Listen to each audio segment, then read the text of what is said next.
Welcome to the Lifehouse Devotional. I'm Gary Bradshaw, and I trust that you have a blessed time with me this morning. And we've just finished Romans chapter 6, where Paul told us that we have died to sin.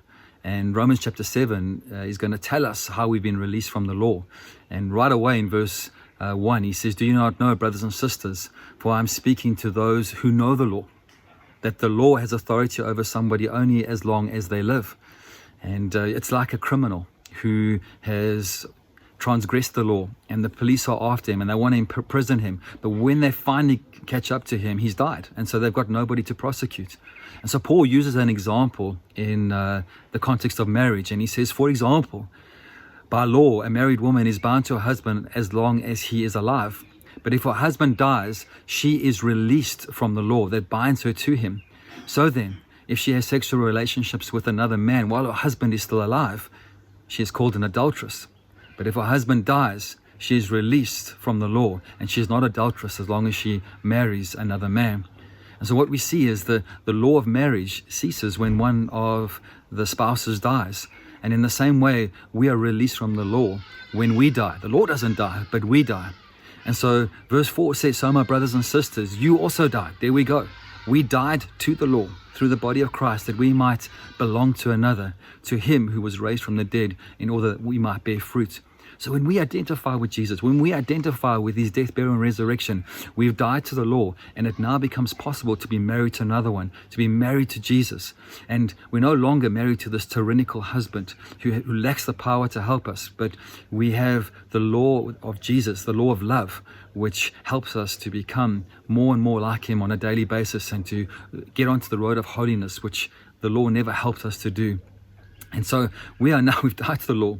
It's restraining aspects, it's punishments, it's rituals, it's animal sacrifices, it's rules, and it's holy days. And we have been united with the risen Christ. We are now married to Jesus and have relationship with him. And verse 5 and 6 goes on to say, "For when we were in the realm of the flesh, the sinful passions aroused by the law." Notice that the sinful passions are aroused within us because of the law. The law might stop us through punishment to maybe curb us, but the sinful passions are aroused by the law. And it arouses us to it. It says, so that we bear the fruit of death. But now, verse 6 says, thank goodness for verse 6. It says, but now, by dying to what once bound us, we have been released from the law, so that we can serve in the new way of the Spirit, and not of the old way of the written code. And so I'm so grateful for verse 6, that we don't get stuck in verse 5, where sin controls us and where we are aroused, or our sinful passions are aroused by the law. But I am so grateful that we have died to the law, that we are now in a new realm. We are married to Jesus under grace. And so where sin once abounded, grace abounds so much more. And the Christian gets to understand and to get a revelation of this fact, that we have died to the law, and that we are now in the Spirit forever and for the eternal purposes of God. And so let's do that.